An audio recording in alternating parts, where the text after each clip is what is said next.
Hello दोस्तों, मेरा नाम है रोहित तोमर। आशा करता हूं कि आप सभी लोग ठीक होंगे। वर्तमान जो समय चल रहा है, इस समय पर मैंने अपना यूट्यूब चैनल बनाया है। आज से मेरी ये पहली क्लास रहेगी और अभी केवल साइंस ही नहीं, बाकी सारे सब्जेक्ट पर अपन बात करेंगे। लेकिन अभी केवल 15 दिनों में पूरी बायोलॉजी अपन फिनिश करेंगे। आज का जो बड़ा महत्वपूर्ण टॉपिक है, जो मेरा इनकम्प्लीट रह गया है, मैं इसको शुरू से स्टार्ट कर रहा हूँ। ये जो मेरा टॉपिक है, ये किडनी है ना। ये किडनी जो है, ये उत्सर्जन तंत्र के अंतर्गत आता है। उत्सर्जन तंत्र में बहुत सारे अंग आते हैं हमारे शरीर के, जैसे कि मान के चले हमारे लंग्स है, फेफड़े जो हो गए, त्वचा है, त्वचा के बाद मान के चलो अपना लीवर है, लीवर के बाद हमारी किडनी है। तो इनमें सबसे बड़ा जो टॉपिक है वो किडनी है। बहुत ही इंटरेस्टिंग टॉपिक है, आपको मजा आने वाला है इसमें बहुत ही ज्यादा। हालांकि ये थोड़ा टफ लगता है, लेकिन अपन देखना बहुत अच्छे से इसको पढ़ेंगे, कवर करेंगे। बस कोशिश करना कि इस वीडियो को आप पूरा देख सको। हाँ, और सब्सक्राइब और लाइक करने की जरूरत बिल्कुल नहीं है। केवल आप पढ़ो, केवल आपके पढ़ाई के देखते हुए ही ये वीडियो हम बना रहे हैं ना। तो देखो, स्टार्ट करते हैं अपन किडनी। तो किडनी के बारे में सबसे पहले हमको ये पता होना चाहिए कि किडनी करती क्या है हमारी बॉडी में, है ना। तो सारी चीजें दिमाग से निकाल दो।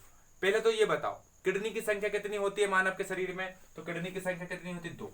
एक ये और एक ये। कितनी किडनी होती है? दो किडनी होती है। कितनी संख्या होती है किडनी की? किडनी की संख्या हमारे शरीर में दो होती है। पहली चीज, किडनी की संख्या हो गई हुई है दो, है ना। ये चीजें आपको पता होनी चाहिए। उसके बाद देखना, किडनी का जो आकार होता है, कभी कभी किडनी का आकार पूछ लिया जाता है। तो किडनी का जो आकार होता है, कि क्वेश्चन अगर पूछ लिया जाए कि किडनी का आकार कैसा होता है, तो किडनी का जो आकार होता है वो होता है सेम के बीज के आकार। किसके आकार का? सेम के बीज के आकार की हमारी किडनी होती है। अभी देखना, बहुत छोटी छोटी चीजें है, ये चीजें आती नहीं है पेपर में, है ना। ये आपको थोड़ा सा स्टेप बाय स्टेप ऊपर ले जाने का मैं प्रयास कर रहा हूँ ना।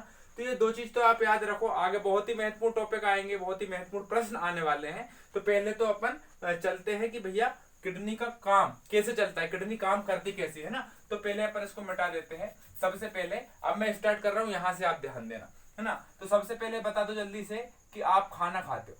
खाना आप खाते हो, तो आप खाना खाते हो, तो ये आपका क्या है? मुख है। ये क्या है आपका?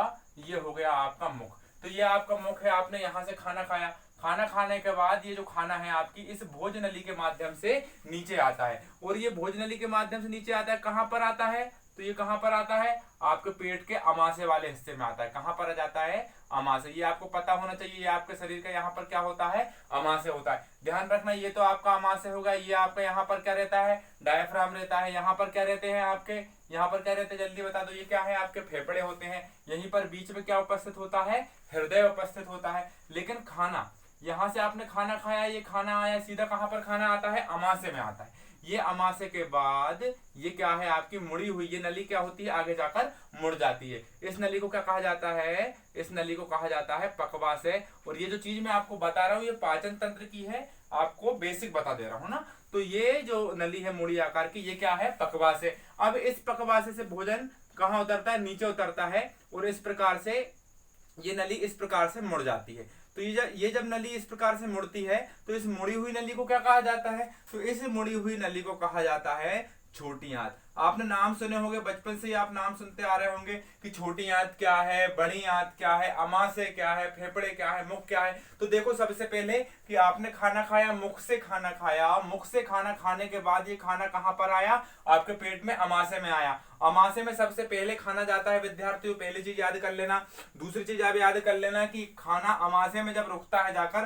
तो वो कितने समय तक रुकता है? 3 से 4 घंटे तक रुकता है। कितनी देर तक? 3 से 4 घंटे रुकने के बाद ये खाना कहाँ जाता है? आपकी बॉडी की छोटी आंत में आ जाता है। अब देखना ध्यान से कि छोटी आंत में जब ये खाना यहाँ पर आता है, तो इस खाने का सबसे पहले खाने का टूटना कहाँ से चालू होता है? अमाशय से होता है। अमाशय में खाना टूटते टूटते टूटते छोटे छोटे टुकड़ों में बढ़ जाता है, फिर कहाँ पर आ जाता है? छोटी आंत में आ जाता है। ये सारी चीजें मैं आपको पिछली वीडियो में बता चुका हूँ, जल्दी जल्दी बता रहा हूँ। तो छोटी आंत में जब खाना टूट जाता है, तो यहाँ पर भोजन का संपूर्ण क्या हो जाता है?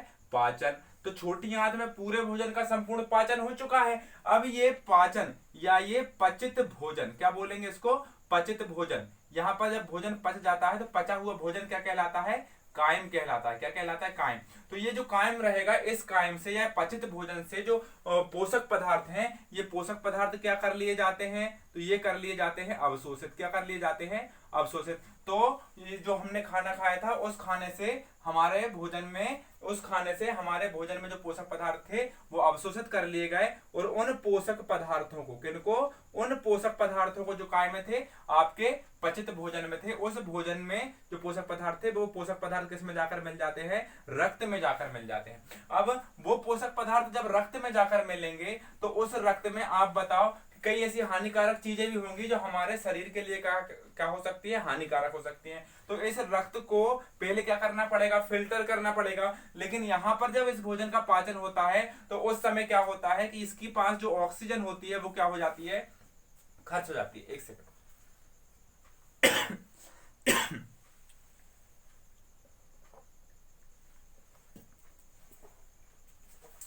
तो क्या हो जाता है कि यहां पर क्या होता है, ऑक्सीजन खर्च हो जाती है। तो अब इस रक्त में जो भोजन मिला है, इस रक्त में जो पोषक पदार्थ मिले हैं, इन पोषक पदार्थों के अंदर या इन पोषक पदार्थों में कुछ अपशिष्ट पदार्थ भी हैं, जिन अपशिष्ट पदार्थों को इस रक्त से बाहर निकालना है, नहीं तो हमारे शरीर में क्या हो जाएगा, नुकसान हो जाएगा। तो इस रक्त को सबसे पहले किसकी आवश्यकता होती है दोस्तों, मैं आपको बताऊं, ऑक्सीजन की। क्यों? क्योंकि इसके पास जो ऑक्सीजन थी वो कहां पर खर्च हो गई, छोटी आंत में खर्च हो गई। तो इस रक्त को क्या प्रदान करना पड़ेगा, ऑक्सीजन प्रदान करना पड़ेगा। अब इस रक्त को ऑक्सीजन प्रदान करने के लिए इस रक्त को कहां भेजना पड़ेगा दोस्तों, जल्दी बताओ। ऑक्सीजन कहां पर प्रदान की जाती है, यहां पर। कौन सा अंग है ये, फेफड़े। तो यहाँ पर क्या, यहाँ पर हम इस ब्लड को पहुंचाएंगे। तो ये जो हमारा रक्त है ये कहां पर आता है, फेफड़ों में आता है, फेफड़ों में आता है। लेकिन कैसे आता है, सबसे पहले आएगा हार्ट के पास, हार्ट पहुंचाएगा फेफड़ों के पास, फेफड़े इसमें क्या मिला देंगे, ऑक्सीजन मिला देंगे।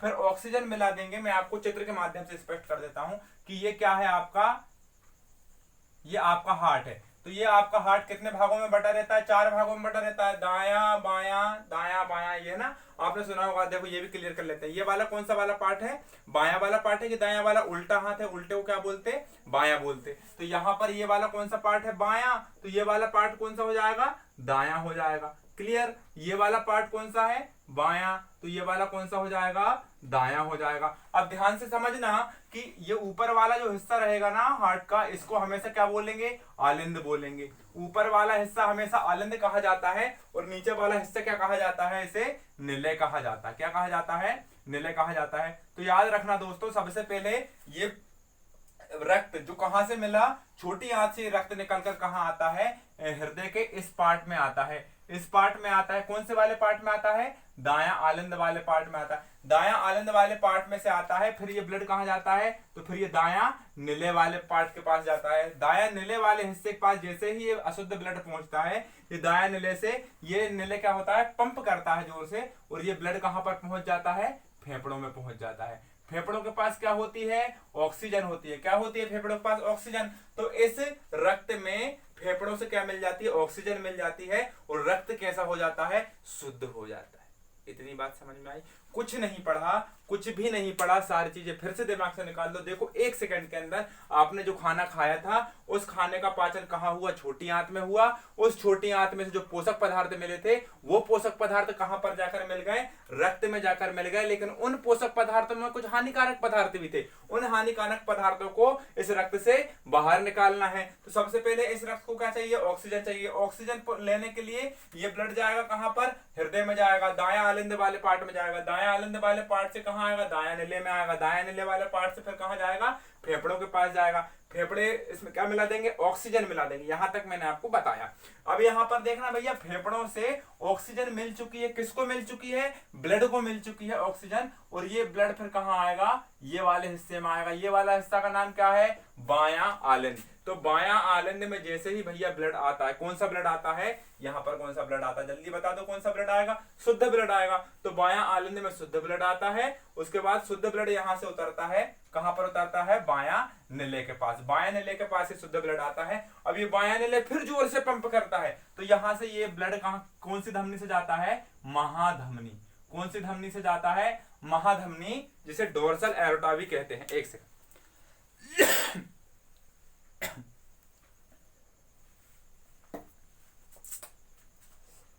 इसे डोर्सल एरोटा भी कहते हैं। अब देखना दोस्तों, यहां से ये शुद्ध ब्लड निकला, और यहां से शुद्ध ब्लड निकलकर कहां पर आएगा, नीचे आएगा। कहां पर आएगा, नीचे आएगा। तो ये आपको ये लाल वाली लाइन दिख रही होगी, ये लाल वाली नली आपको दिख रही होगी। ध्यान से देखो, यहां पर देखो, ये लाल वाली जो नली है इसी का नाम है दोस्तों डोर्सल एओर्टा, जिसको हम क्या बोलते हैं, महाधमनी भी बोलते हैं। क्या बोलते हैं, महाधमनी भी बोलते हैं। अब ध्यान से समझना, अब ध्यान से समझना, बात करेंगे किसके बारे में, किडनी के बारे में। एक सेकंड।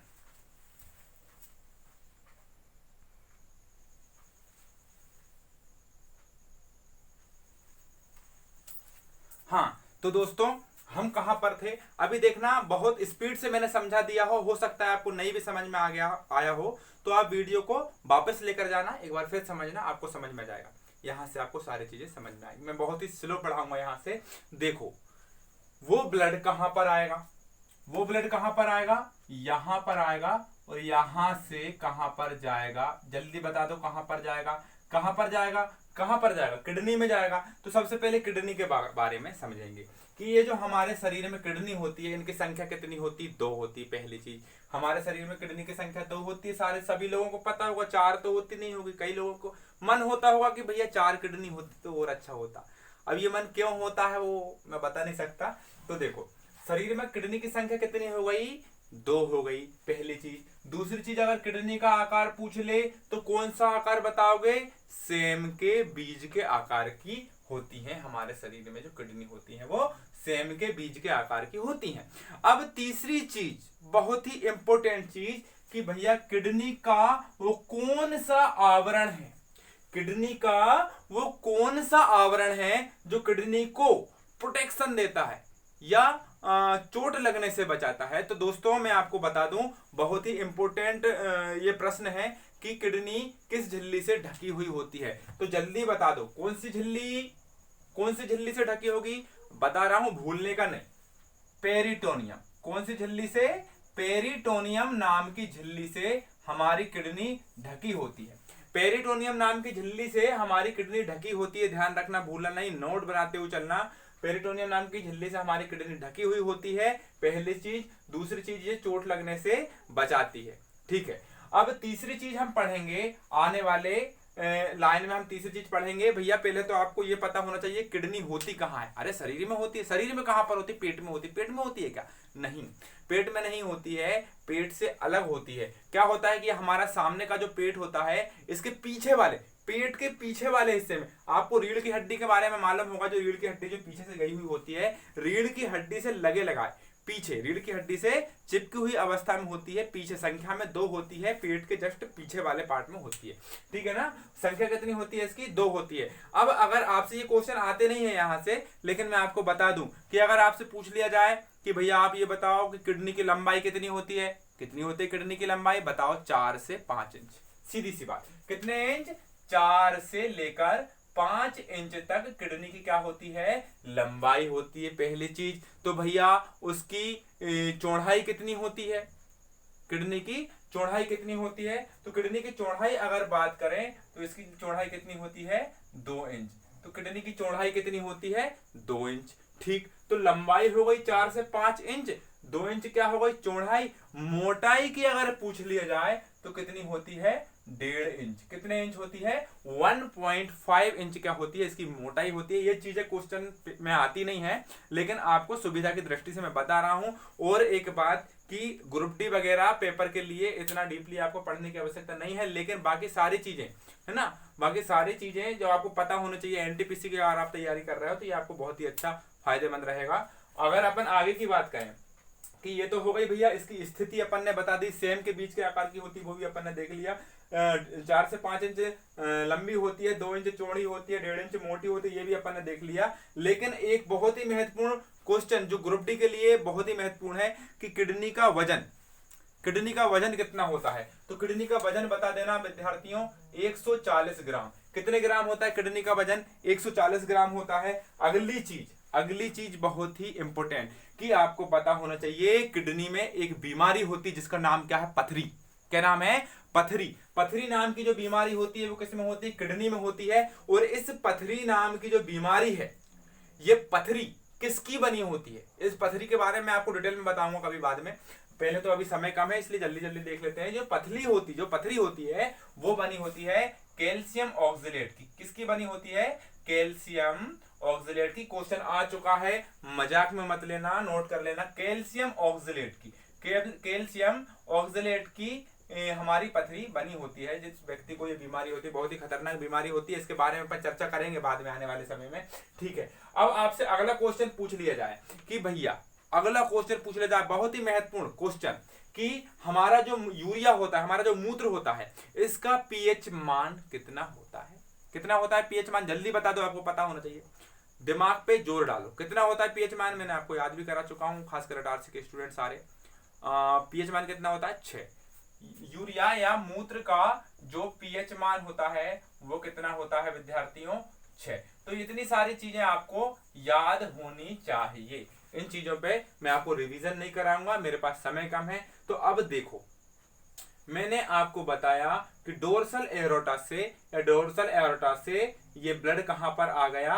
हमारी दोनों किडनी में आ गया। अब इस किडनी में जो ब्लड आया है उसके पास ऑक्सीजन है या नहीं है? जल्दी दिमाग लगाओ, उसके पास ऑक्सीजन है कि नहीं, बताओ मुझे, है ना।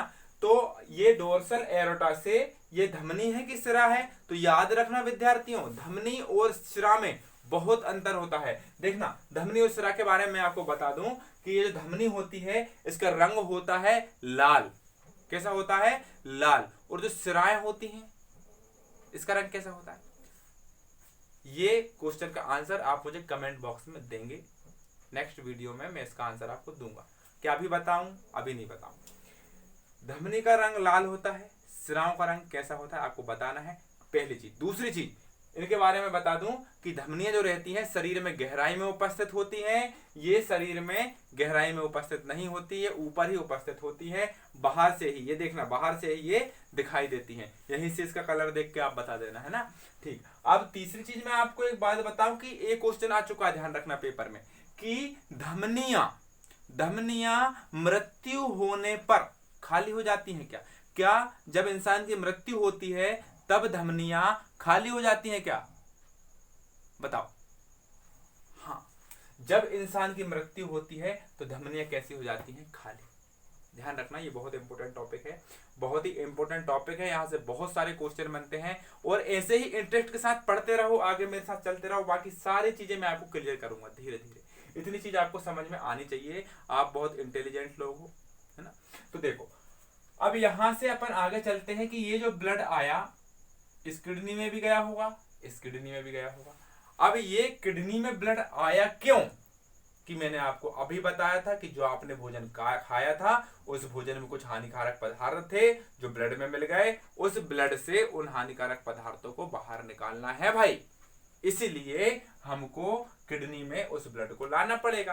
किडनी में ब्लड पहुंच चुका है। अब किडनी की क्रियाविधि ध्यान से समझ लेना।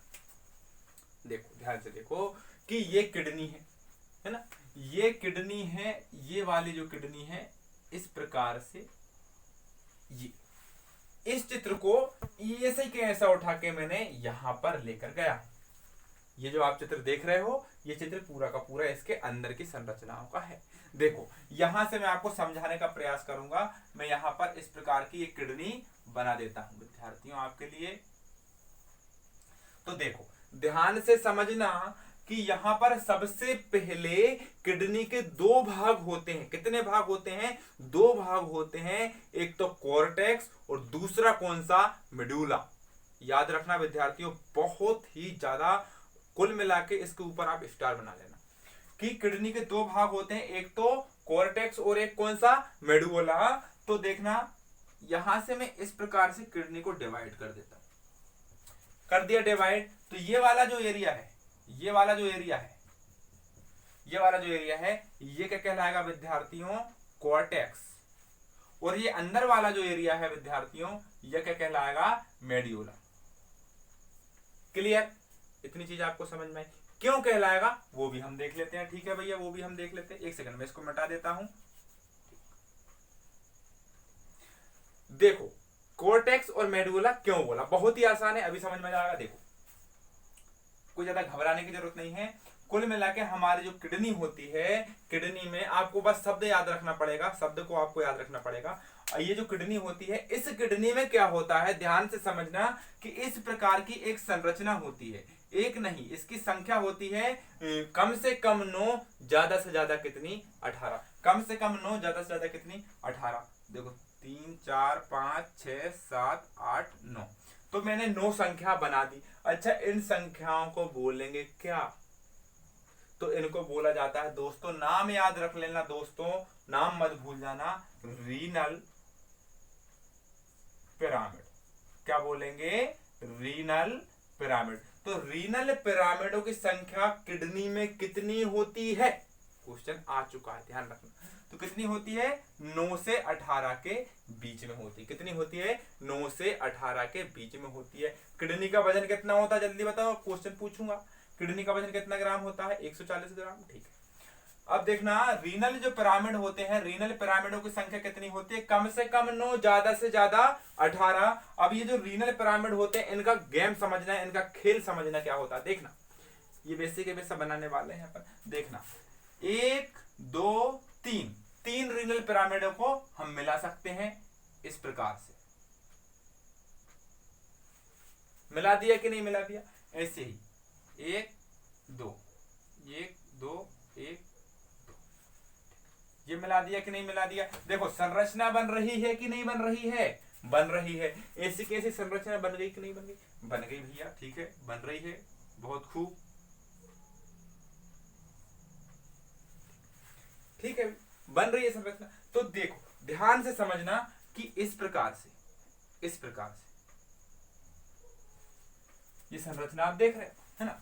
तो अब इनको क्या बोलेंगे वो समझना, वो समझ लेना, इनको क्या बोलेंगे। ये सारी चीजें मिटा सकता हूं। किडनी के बाहरी भाग क्या कहलाता है, कोर्टेक्स। और ये अंदर वाला जो एरिया है, ये वाला जो एरिया है, इस प्रकार का जो एरिया है दोस्तों, ये क्या कहलाएगा, मेडुला।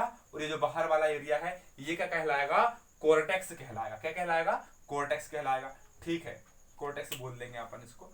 ठीक है, तो 1 सेकंड के लिए रुकना जरा। ठीक, अब ध्यान से समझना, अब ध्यान से समझना, ठीक है। संसाधन नहीं है मेरे पास, बाकी सब कुछ मिलेगा दोस्तों। देखना, यहां से अपन चालू करेंगे।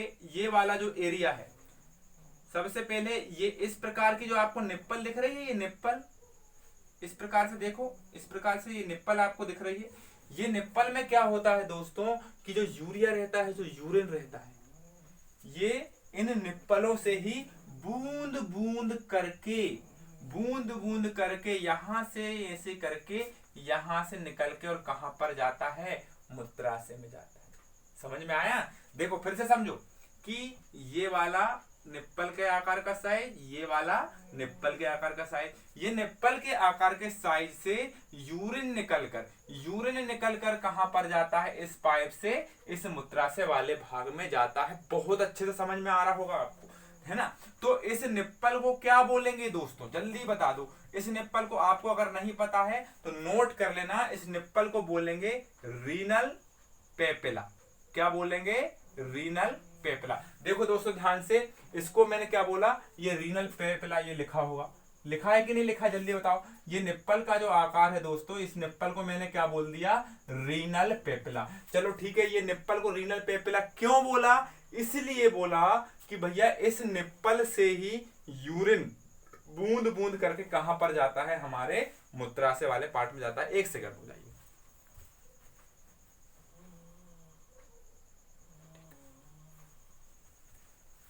ठीक है दोस्तों, है ना। वीडियो ज्यादा लंबी हो रही है तो मैं एक ही वीडियो में पूरा कंप्लीट करने की कोशिश करूंगा ज्यादा से ज्यादा। ठीक है, बने रहिएगा मेरे साथ, अभी मजा आ रहा होगा आप लोगों को, है ना। तो ये रीनल पेपिला तो मैंने इसको बोल दिया।